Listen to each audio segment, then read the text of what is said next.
My name is Patrick J. McGinnis, and I coined the term FOMO. That's short for fear of missing out, and it's why some people end up following the crowd. But we're not like them. We're part of a new species that isn't afraid to do things differently.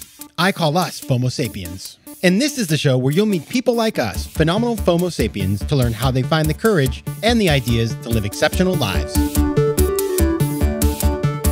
FOMO. FOMO. Welcome to another episode of FOMO Sapiens, the show for people who don't just follow the crowd, but instead take their own path to success in business and in life.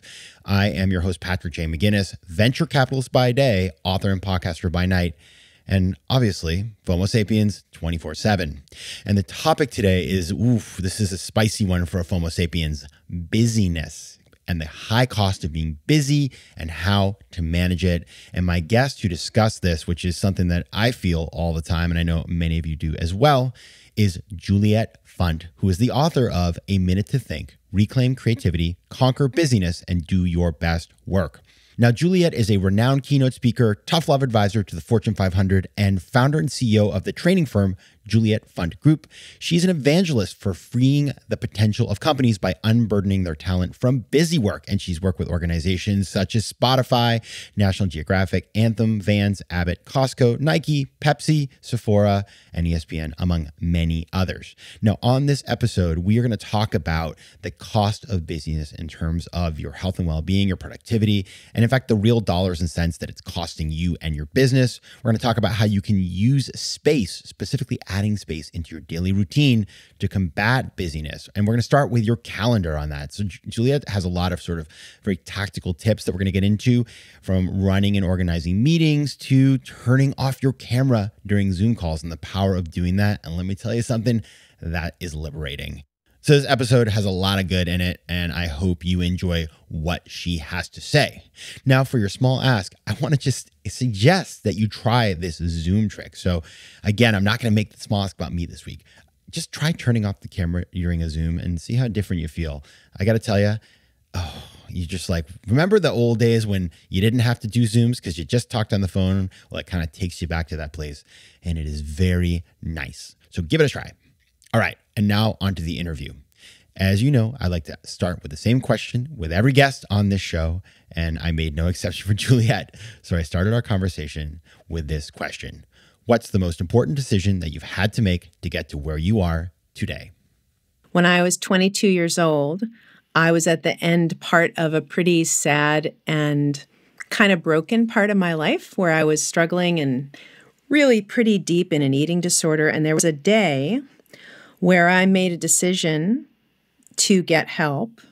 And that first help led into being a therapeutically open person, a lifelong learner, a person who liked and did professional development. And I have had other family members who never made that shift. And my life has come together as a result of it. And that's the impetus for all the work is that life pulled together and taught me that learning and bettering yourself leads to wonderful things. And I think that little moment of, I need help, that was the first pivot.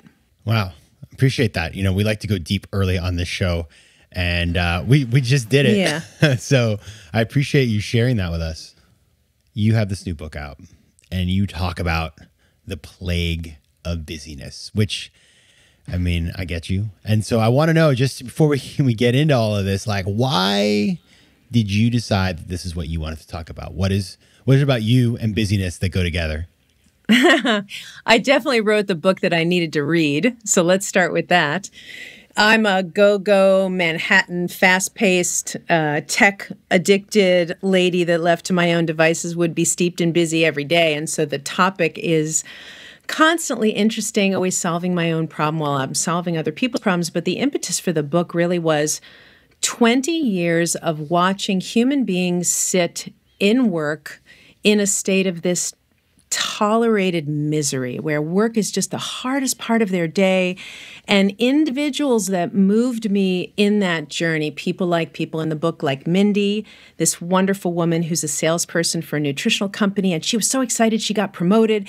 And then that promotion and all of its pressures became crushingly busy to the point where she began to work with a jar of peanut butter on her desk every day because lunch was just an impossibility. And we talk about her, we call her the peanut butter manager, but she's one. Pete is one, this really sweet man who was an EMT. And this is what's fascinating is he actually trained other EMTs in what's called stress inoculation exercises. They put them through these crazy high pressure situations to get ready for the real thing.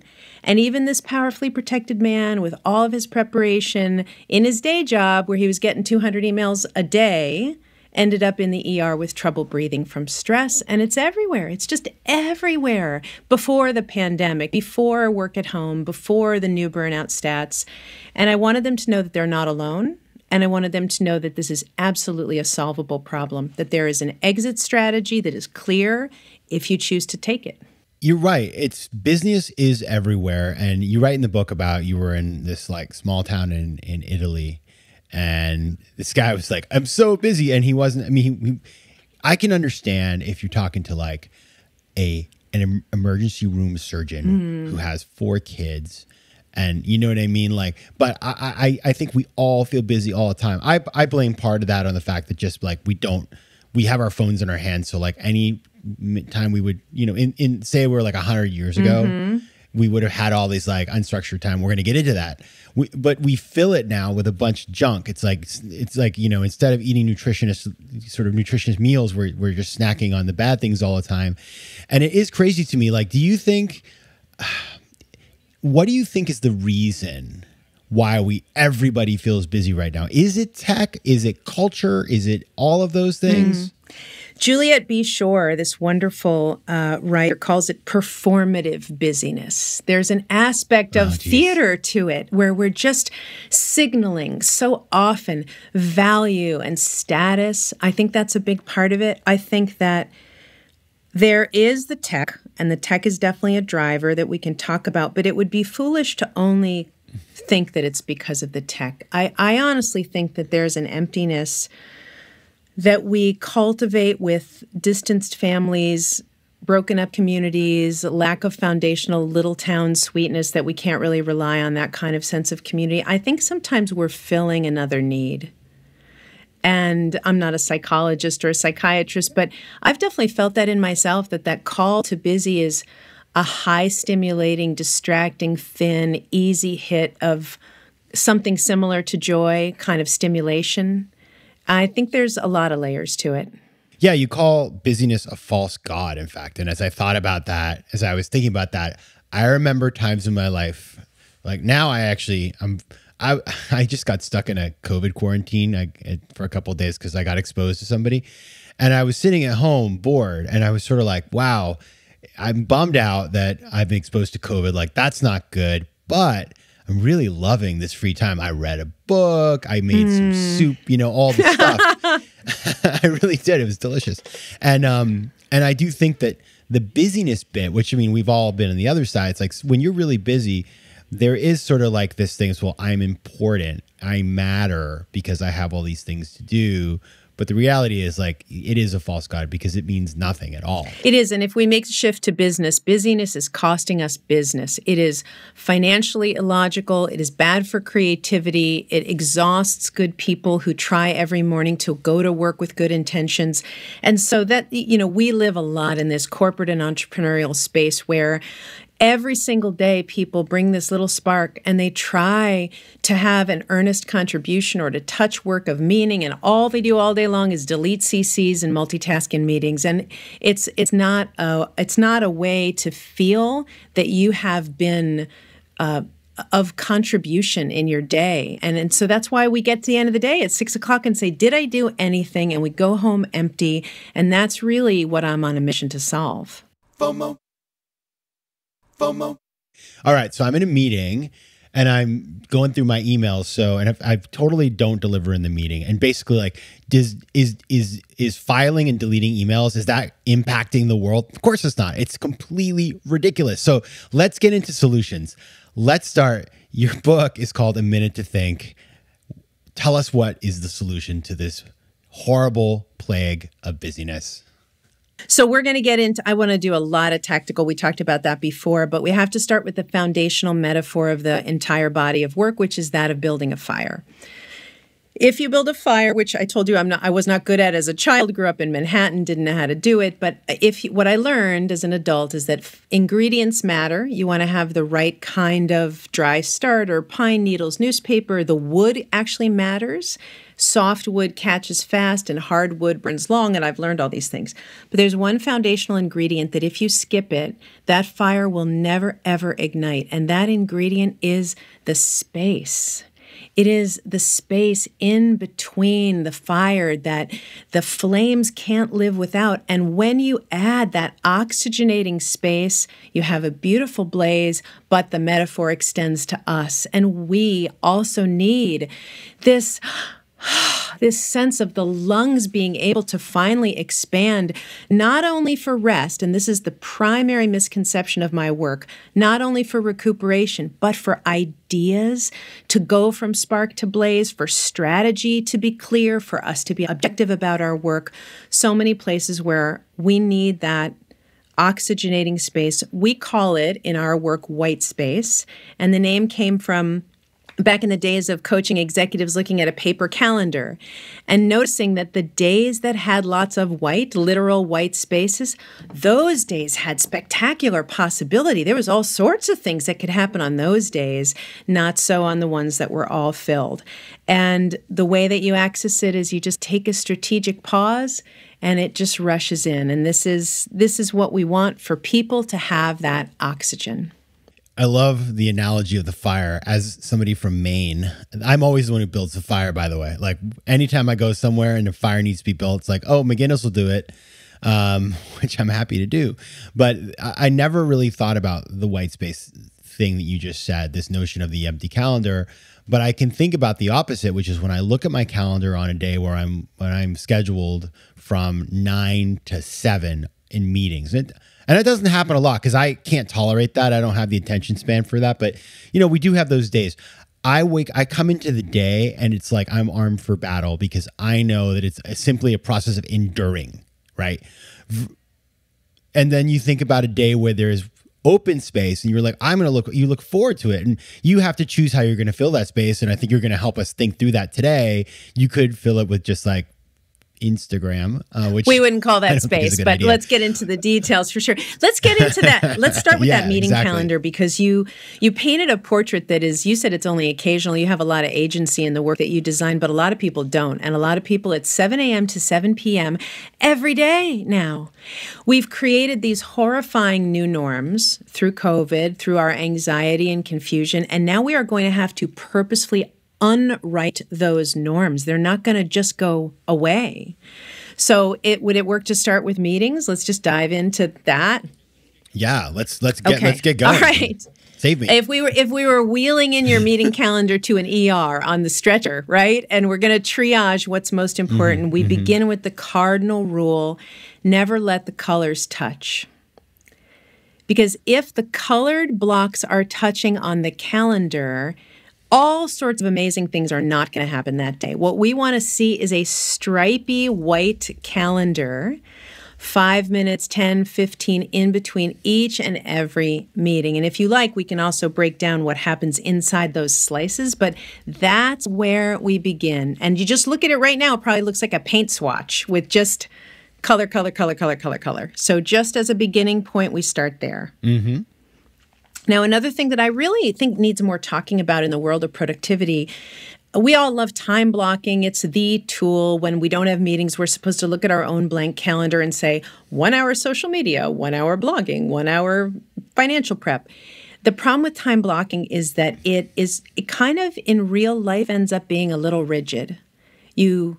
You put it on there, and then the calendar is your boss, and you're like that water buffalo with the nose ring going through the rice field. Just whatever it says, you're just dragged along.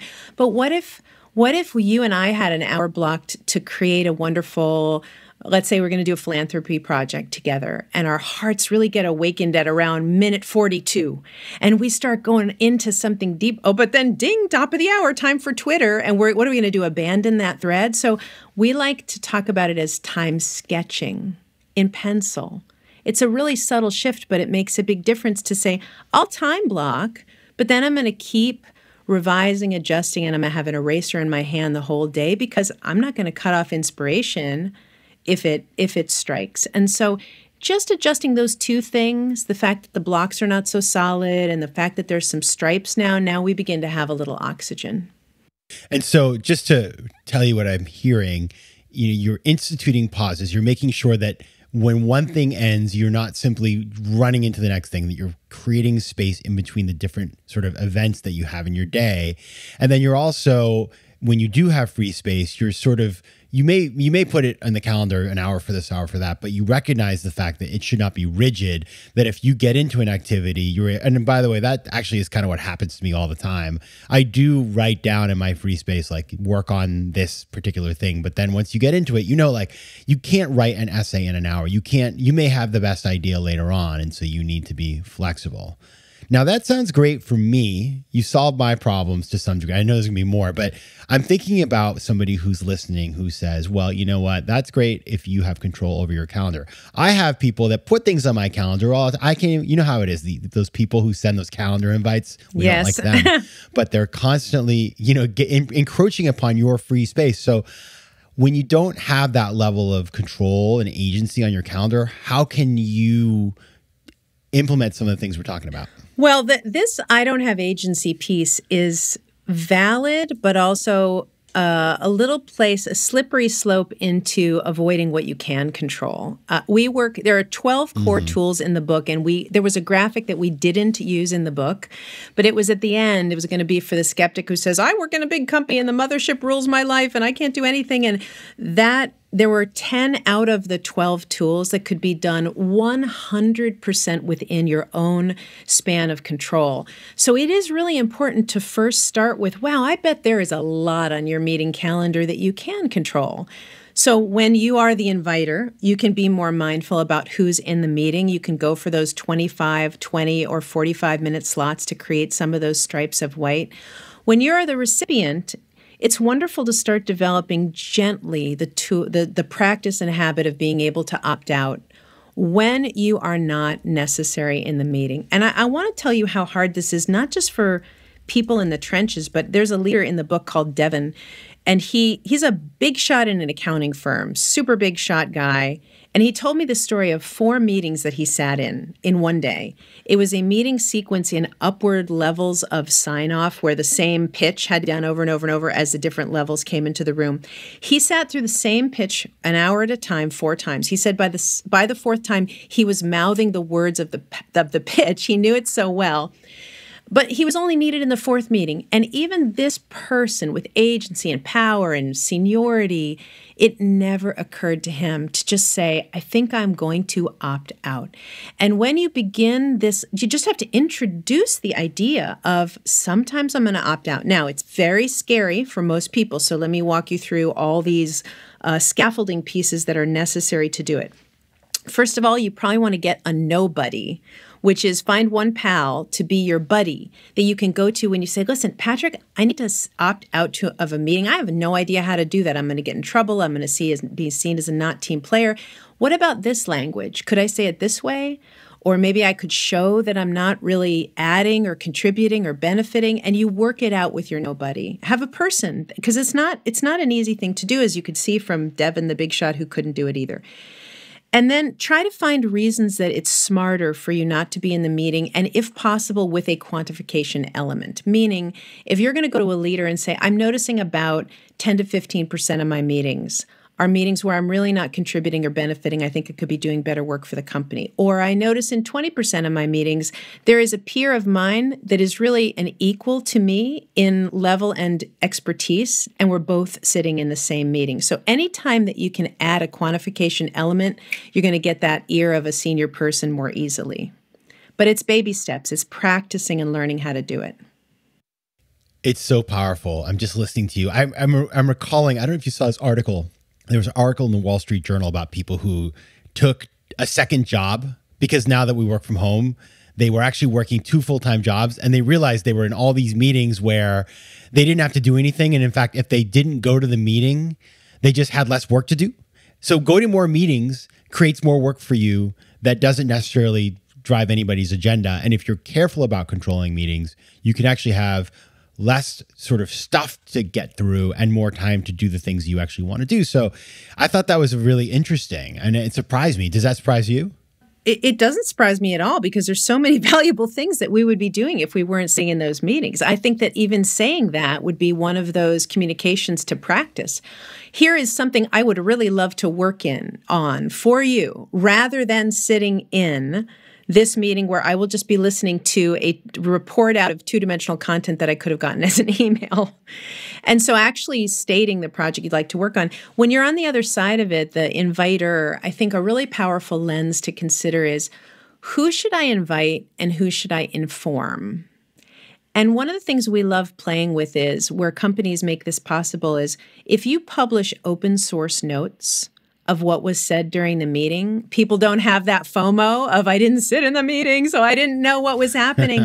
But that sense of, well, you have to invite the people that are really going to take action in the meeting. But all those people that wish they could just know what had happened, all you have to do is create an open source notes platform and have somebody publish the notes. And now you've done that. So there are these mindset shifts. And if you make these mindset shifts a little at a time, one person, then maybe one buddy, then maybe a team of 5, and then you can start to spread it. FOMO.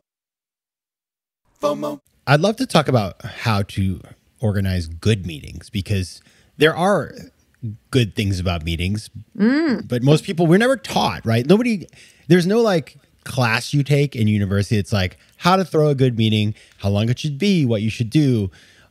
So I'd love to hear your thoughts on the right way to run a meeting. Sure.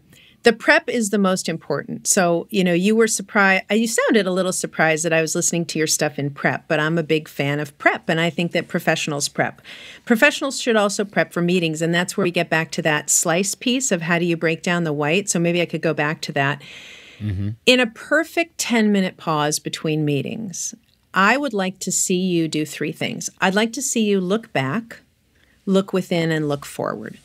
The look back piece is, who did I just talk to? Do I need to enter a note so it doesn't pile up on my desk? What do I have to take away? Did I have an aha? Did I learn something? Did I make a mistake I could not do next time? That's the look back. Then look within is little break in the middle, 3 minutes maybe. I'm a human. Do I need a snack? Should I close my eyes for 30 seconds? Is it time for a bio break? And look forward starts to be what you're about to talk about is what's about to happen. Who are the people that I'm about to sit with? Which aspect of myself do I bring? The silly me, the executives, I'm going to talk to a bunch of 60-year-old men. They want data me. There's a lot of different us's that we can bring, and what do they need specifically? And empathizing with what this so important, especially for salespeople. What is this person really need? How can I serve them? All that stuff happens in that 2 to 3 minutes before the meeting. So when you've done that, when you've closed the door on distraction from the last meeting, taken care of your humanity and really prepped, you're already teed up to have a much more effective meeting. Yeah, it's like when you go out for a run, right? And you stretch beforehand, you do some of that kind of dynamic motion, your chances of just performing better are higher. Your chances of hurting yourself are lower. And I don't think we think about that in the context of meetings, but it makes a ton of sense to me, having shown up to so many meetings where I'm like, wait, why am I here? Like, who are these people? And you end up, it takes you half the meeting, and then you end up sort of not really engaging in a meaningful way. What helps that prep is a good enough agenda. I say a good enough agenda because I think it's a waste of time to write out big agendas, but 3 or 4 simple things in a bullet point in the invite just to kind of give us a sense, not waste time on crafting it and just kind of give us a sense. And then in these meetings right now, I think if I could pick one thing that I would say, it is turn the cameras off. This is new data coming in. Adam Grant was just talking about this, but it's validating a sense that I've had through the entire pandemic, which is we are losing so much RAM in our minds, being distracted by camera stuff, by what is the picture behind you? I could see 6 people, but I can't see the header. And it's a lot of books. He reads a lot of books. And I think my hair is out of place now. And it's just a constant stream of subtle distraction. So there's new data coming out that shows that the collective intelligence intelligence is higher when the cameras are off. People can relax their eyes. They can get out of this crazy Zoom trance that they're in.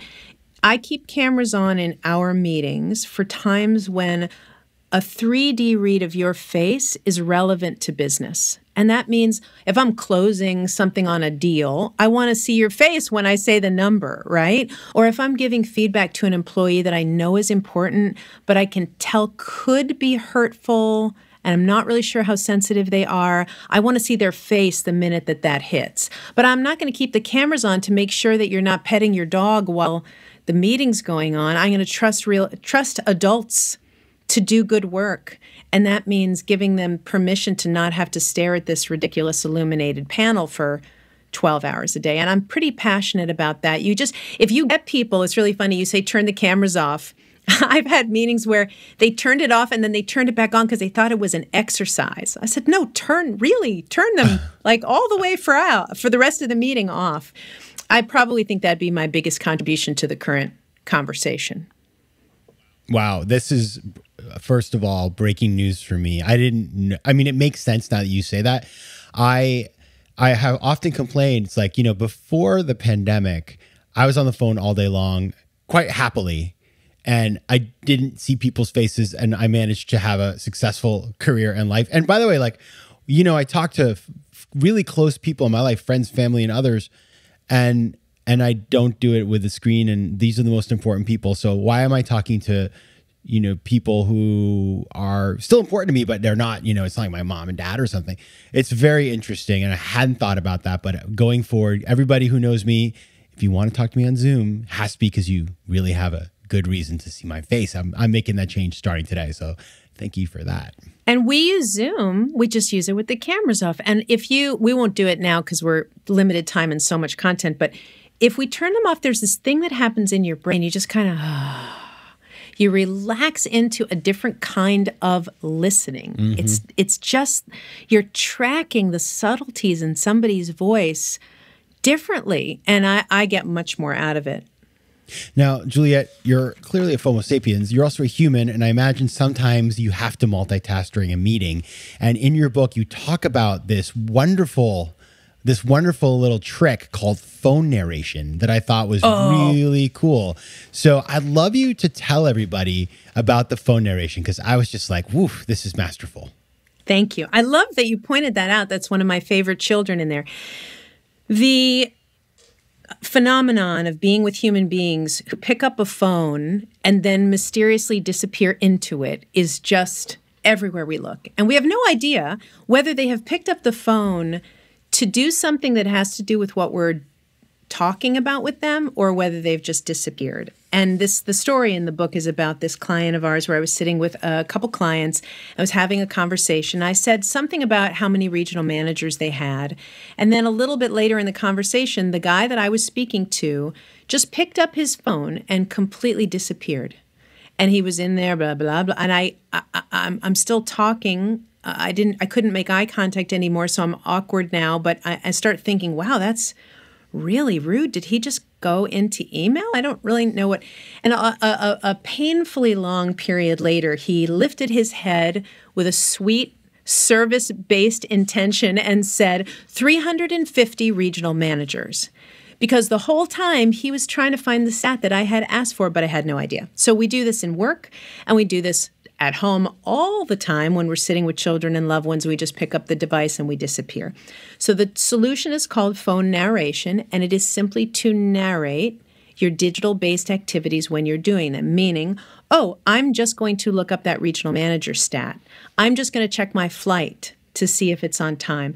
Honey, at home, let me just look up maps to get us to the lake, or let me make sure that grandma texted back so we can meet her. And when you narrate, you are removing that separation anxiety that happens when we just have no idea where someone has gone.